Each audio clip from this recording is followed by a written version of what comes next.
The divisions of faith. The division of faith. Arjuna inquired, O Krishna, what is the situation of those who do not follow the principles of scriptures, but worship according to their own imagination? Are they in goodness, in passion, or in ignorance? The Supreme Personality of God has said, according to the modes of nature acquired by the embodied soul, one's faith can be of three kinds, in goodness, in passion, or in ignorance. Now hear about this. O son of Bharata, according to one's existence under the various modes of nature, one involves a particular kind of faith. The living beings is said to be in the particular faith according to the modes he has acquired. Men in the modes of goodness worship the demigods, those in the mode of passion worship the demons, and those in the modes of ignorance worship ghosts and spirits. Those who undergo severe austerities and penance, not recommended in the scriptures, performing them out of pride and egoism, who are impelled by lust and attachment, who are foolish and who torture the material elements of the body as well as supersoul dwelling within, are to be known as demons. Even the food each person prefers is of three kinds, according to the three modes of material nature. The same is true of sacrifices, austerities, and charity. Now hear of the distinction between them. Food dear to those in the mode of goodness increases the duration of life, purify one's existence, and give strength, health, happiness, and satisfaction. Such foods are juicy, fatty, wholesome, and pleasing to the heart. Foods that are too bitter, too sour, salty, hot, pungent, dry, and burning are dear to those in the mode of passion. Such foods causes distress, misery, and disease.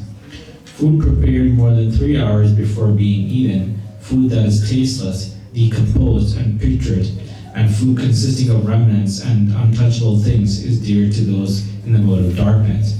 Of sacrifices, the sacrifice performed according to the directions of scriptures as a matter of duty by those who desire no reward is the nature of goodness. But the sacrifice performed for some material benefits or for sake of pride, O chief of Bharatas, you should know to be in the mode of passion.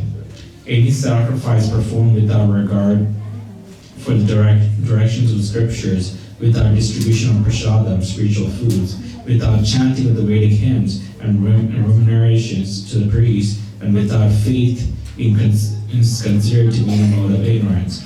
Austerities of the body consist of worship of the Supreme Lord, the Brahmanas, the spiritual master, and the superiors like the father and mother, in cleanliness, simplicity, celibacy, and non-violence.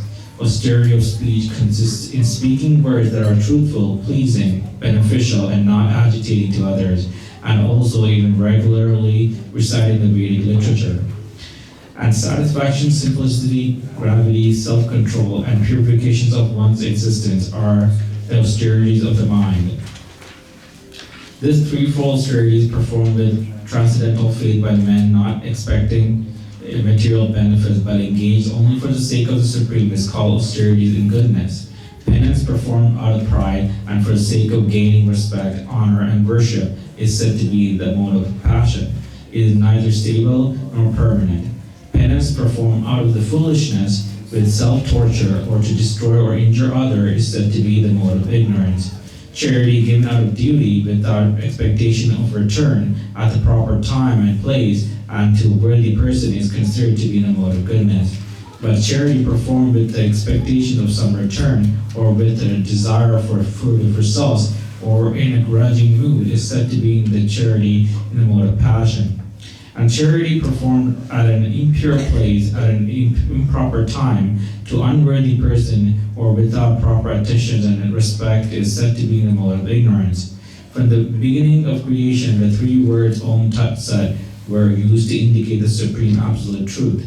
These three symbolic representations were used by the Brahmanas while chanting the hymns of the Vedas and during the sacrifices for the satisfaction of the Supreme. Therefore, transcendentalists undertaking the performance of sacrifice, charity, and penance in accordance with the scriptural regulations begin always with Om to attain the Supreme. Without desiring further results, one should perform various kinds of sacrifice, penance and charity with the word tat. The purpose of such transcendental activities is to get free from the material entanglement.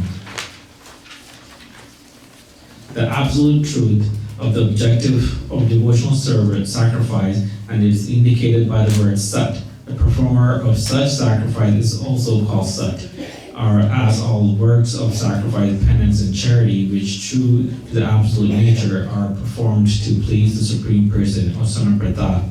Anything done as sacrifice, charity, or penance without faith in the Supreme or Sanaprata is impermanent. It is called asat and is useless both in this life and in the next. Right, thank you, Dr. Kashan, for reading chapter